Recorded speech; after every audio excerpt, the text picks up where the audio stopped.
kain, tubig, gamot. Sinasadya daw po na harangin.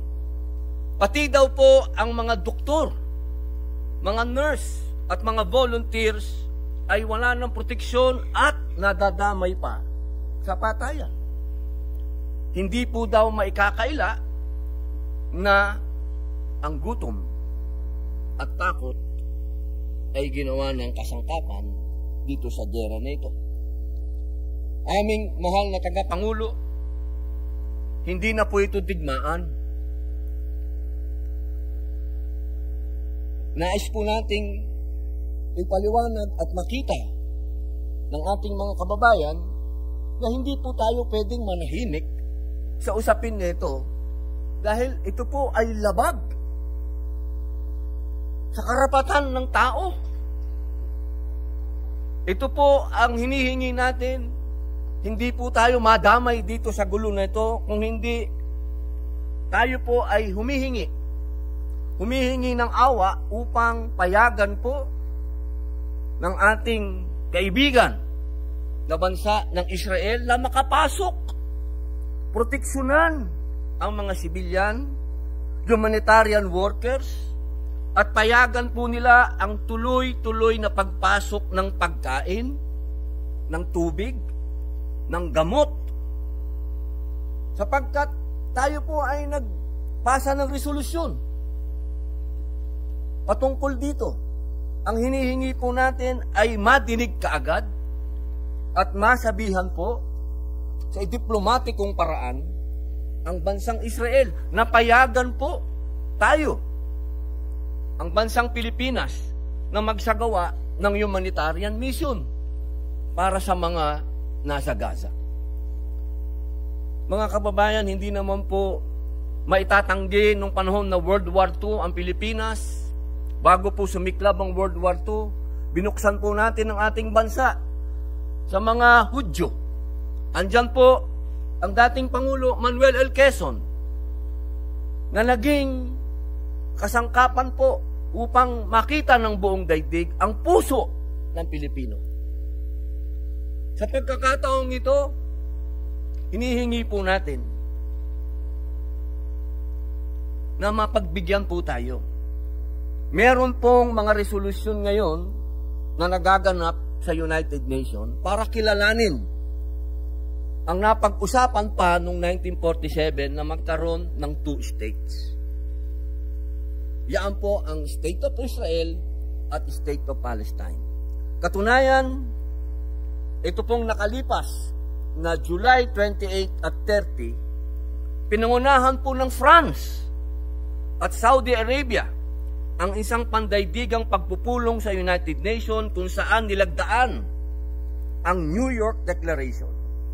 Dito po ay sama-samang nanawagan ang mahigit 30 bansa mula sa European Union, Arab League, kabilang na rin po ang United Kingdom, Canada, Japan, Brazil, hanggang Egypt at Ireland, na itigil ang digmaan at simulan ang konkretong landas tungo sa kapayapaan at pagkilala sa Estado ng Palestine. Sa darating pong Disyembre, sa pagbubukas ng 80th United Nations General Assembly, kaya naman, tayo po'y nananawagan na sana po, tulungan po ninyo ako, mga mahal kong kasama, na makumbinsi ang ating gobyerno na ipanig po natin ang ating boses, ang boses ng mga Pilipino, ang boses ng Pilipinas sa panig ng katarungan, hindi karahasan. Magkaroon ng konkretong solusyon upang magkaroon ng konkretong kapayapaang hindi bulahan. Mga kasama, ang pananahimik po sa harap ng krisis na ito ay isang masasabing kasalanan bilang isang Kristiyanong bansa, bilang Muslim na bansa, bilang Hudyong bansa. Sapagkat Ito po ay malinaw. Malinaw po ito. Napapasawalang bahala natin ng pagkakapantay-pantay natin bilang tao. Hindi na po ito usapin kung anong citizenship mo, kung anong lahi mo. Ito po'y usapin na bilang tao. Kaya po ako'y humihingi din ng panalangin. Panalangin para kay Amir. Panalangin para sa bawat batang hindi na magkakaroon man ng ngiti, hindi man makakatawa, bagkus nababalot ng takot at kalungkutan. Panalangin po para sa mga magulang na nawalan ng anak, para sa mga anak na nawalan ng magulang. Panalangin po para sa kapayapaan sa Gaza. Panalangin para sa Israel at sa buong mundo. Isang tabi po natin ang ating mga pananampalataya sa oras na ito. Magdasal po tayo hindi bilang isang Kristiyano, hindi isang Muslim, hindi isang Hudyo, hindi isang Buddhist, hindi isang Hindu. Magdasal po tayo bilang mga tao.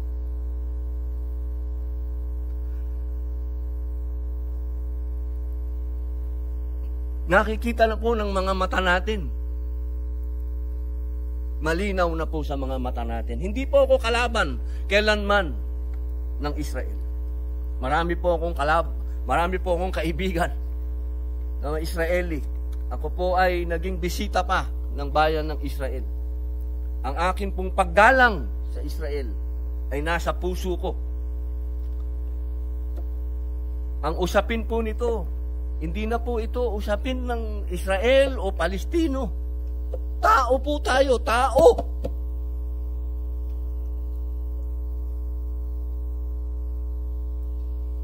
Kapag ka nadidinig po natin, wag naman po tayo magbingi-bingihan. Wag naman po tayo magbulag-bulagan. Hindi po ito usapin na nakikialam tayo sa seguridad ng bawat bansa. Hindi po.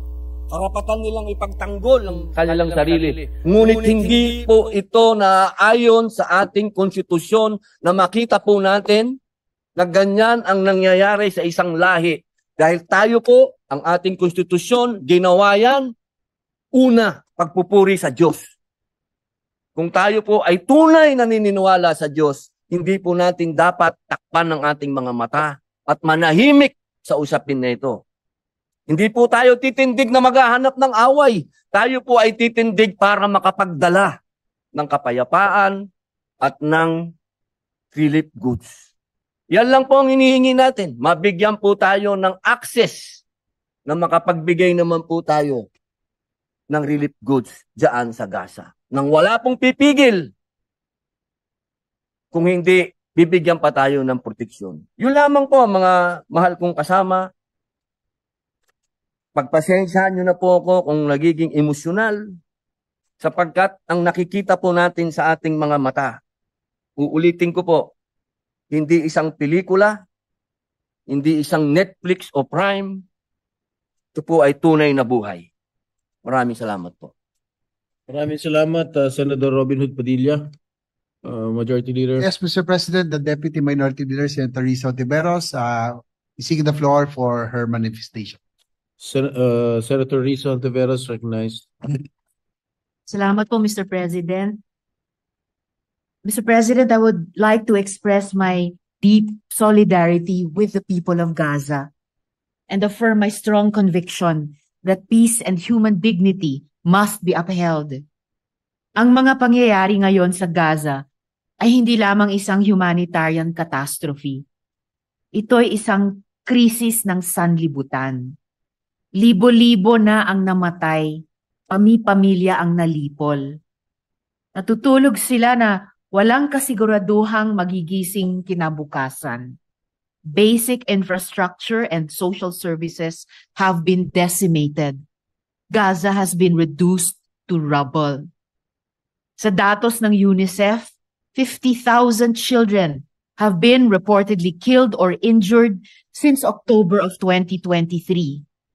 Sa ilang estimate at binanggit din ito ni Senator Padilla, 28 bata Halos katumbas ng isang classroom ang namamatay sa Gaza araw-araw. Critical na ang kawalan ng pagkain, tubig at gamot. Ayon sa reports, the blockade of aid, the starvation, the constant forced displacement, and the destruction of hospitals, water systems, schools, and homes, in essence, the destruction of life itself in the Gaza Strip. It is the responsibility of the Philippines, as a member of the community of nations, to speak out against these crimes against humanity. I commend the Philippine government for standing on the side of human rights and international law.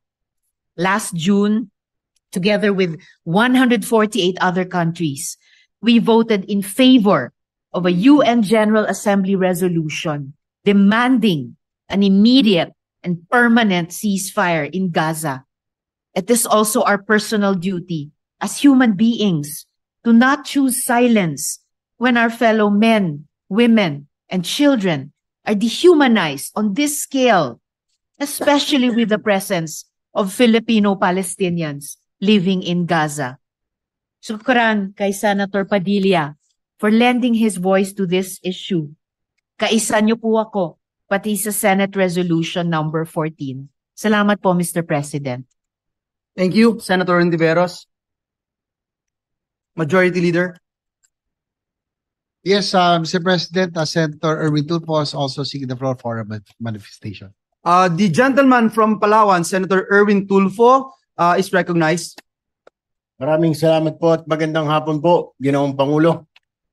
Nais ko lamang pong magpahayag ng aking pagsuporta po sa resolusyon na final po ng ating kasamang si Senator Robin Padilla patungkol po sa paghingi ng suporta para po sa mga tao po doon sa Gaza na ika nga ayon na rin po sa mga balita ay nahihirapan na at libo-libo na po ang namamatay doon at libo-libo na rin ang namamatay sa gutom at libo-libo rin po nasasaktan para makipag-agawan, makakuha lamang po ng pagkain.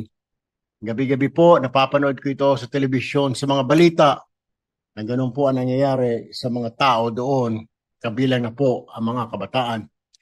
Mayroon lamang po sana akong katanungan sa aking idolo sa pelikula ay sa aking idol po. Matanong ko lang, paano po natin ika nga ipapahayag o ano hong gusto ninyo para maiparating natin sa liderato ng Israel o bansang Israel o sa kanilang ambassador dito sa atin ang ika nga ating pagtutol sa nangyayari doon at paghingi ng suporta. Ito po ba ay sa pamamagitan ng diplomatic channel, sa pamamagitan po ng Department of Foreign Affairs natin, na magpadala po tayo ng sulat at ipahayag po ang ating suporta at una ang pagtutol sa nangyayari doon sa pagpigil po sa paghahatid ng mga pagkain at patuloy po ang pag-atake at pagbomba po ng Israel sa Gaza. Ganun po ba? Opo, Yes, the gentleman is recognized. Senator Padilla, please. maraming salamat po, Thank you. Ginoong Pangulo. Napakaganda po ng mungkahi ng aking pinsan. Maraming salamat po, Insan. Alam niyo po, matagal na po natin ito pinag-uusapan dito sa plenaryo. Nakailang beses na rin po akong banggit dito, nakailang beses na rin po akong pakiusap para po sa ating sa DFA na tumindig po, no? Lalong-lalo na po ang ating representante sa United Nations. At nagkaroon naman po na magagandang kamakailan lang po, tayo po ay tumindig dyan. Tumindig po ang ating ambassador doon, ang nag-represent ng United Nations, para po dyan na magkaroon po talaga ng tigil putukan, ceasefire, ganyan po. Lahat po yan. Ang nangyayari po kasi, ang hinihingi po natin ngayon, para magkaroon po ng final solution. Ito pong mangyayari sa September, diyan po sa United Nations General Assembly, magkakaroon po dyan na ang butuhan kung kikilalanin na po ang State of Palestine. Ang hinihingi po natin, sana po ang ating pong gobyerno, ang ating pong administrasyon, sa tulong po, no? Kanina ko pa po binubulungan ang